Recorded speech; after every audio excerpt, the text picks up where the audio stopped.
বন্ধুরা, আজ আমি করব ঢেঁড়স খাসি। এটা আমার প্রিন্সেস দাদুর খুব পছন্দের। দেখো কেমন করি এটা। আমি 2 টেবিল চামচ তেল দিলাম, ছোট 1 চামচ মেথি দিলাম। মেথি ফোড়ন দিলে ভালো লাগবে জিনিসটা। এটা তেজপাতা ছিঁড়ে দিলাম।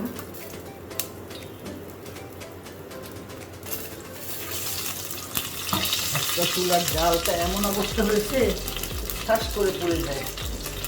এবার দিয়ে দিব ঢেঁড়সটা, একটু জুলিয়ান কাট করে রেখেছি।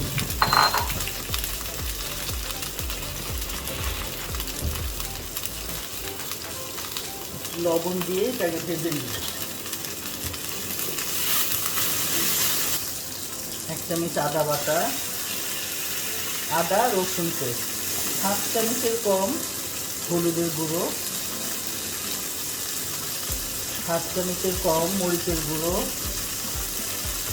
1/2 চামচ ধনিয়া গুঁড়ো, 1/2 চামচ জিরা গুঁড়ো। এবার আমি দিব পেঁয়াজ কুচানো, 4টা পেঁয়াজ কুচানো দিয়ে দিলাম। আর একটা চিংড়ি মাছ ছিল জাল দেওয়া, ওই চিংড়ি মাছ কয়েকটা দিয়ে দিলাম। এখন আমি সামান্য পানি দিয়ে দিচ্ছি, জাস্ট সিদ্ধ হওয়ার জন্য। অল্প হাফ কাপ দিয়ে একটু ঢেকে দিই, কিছুক্ষণ রাখি ঢেঁড়সটা সিদ্ধ করার জন্য। এবার সামান্য একটু টমেটোর সস দিয়ে এটা নামিয়ে নেব।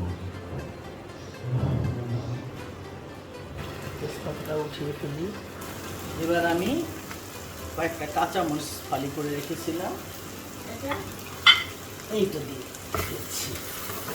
হয়ে গেল আমার ঢেঁড়স খাসি। এইবার আমি পরিবেশন করে দেখাচ্ছি। অনেকেই ঢেঁড়স খেতে চায় না, বন্ধুরা এভাবে করে দেখো, আঙ্গুল চেটে খাবে, তোমার শর্ট পড়ে যাবে।